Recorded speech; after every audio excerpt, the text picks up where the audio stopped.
Assalamualaikum warahmatullahi wabarakatuh. Perkenalkan, nama saya Heni Taurina Septiani Dipa dengan NPM 23100100405 dari kelas 1A non-reguler Banjarbaru Teknik Informatika.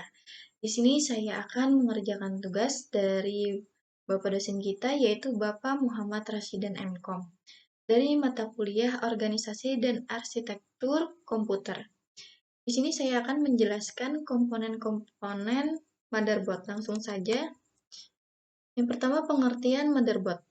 Motherboard adalah PCB atau Printed Circuit Board utama pada sebuah komputer untuk melakukan komunikasi antar komponen elektronik penting pada suatu sistem, seperti CPU dan memori, serta menyediakan konektor untuk peripheral lainnya.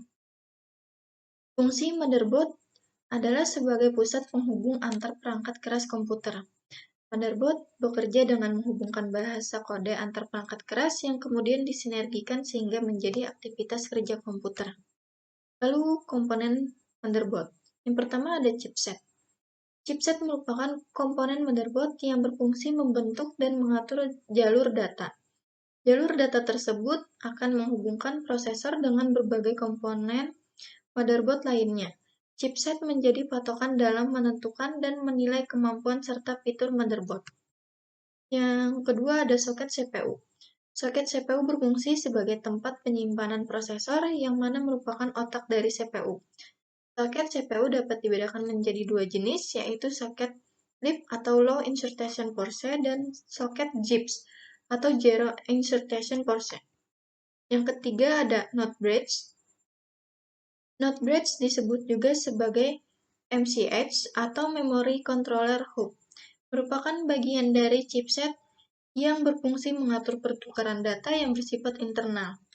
NOT bridge juga memiliki tugas sebagai berikut. Yang pertama, mengendalikan komunikasi antara CPU, RAM, AGP atau PCI Express, dan short bridge.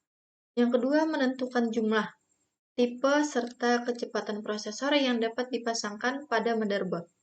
Yang terakhir, menentukan jumlah, kecepatan, dan tipe RAM yang dapat digunakan. Lalu yang selanjutnya, short bridge.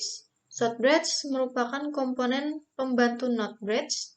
Komponen ini berhubungan dengan peripheral dan memiliki fungsi untuk mengatur masalah eksternal terkait I/O dan penggunaan komputer. Fungsi utama short bridge adalah untuk mengendalikan bus ID, USB, dan PNP. Short bridge juga berperan mengendalikan perangkat seperti mouse, keyboard, dan power management motherboard. Lalu ada Super I/O chips.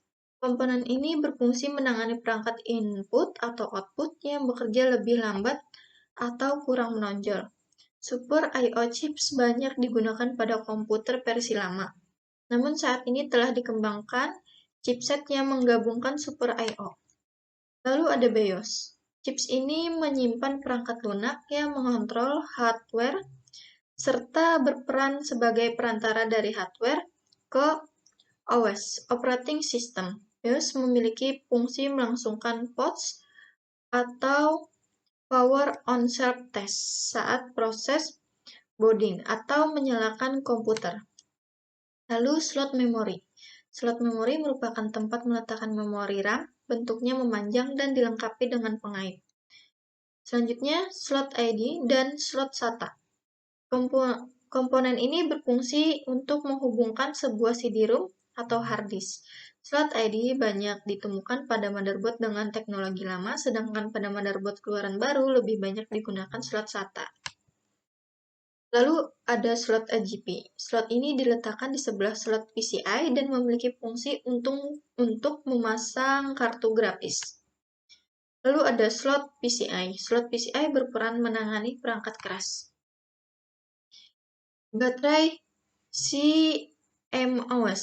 Baterai CMOS berperan untuk memberikan daya pada BIOS.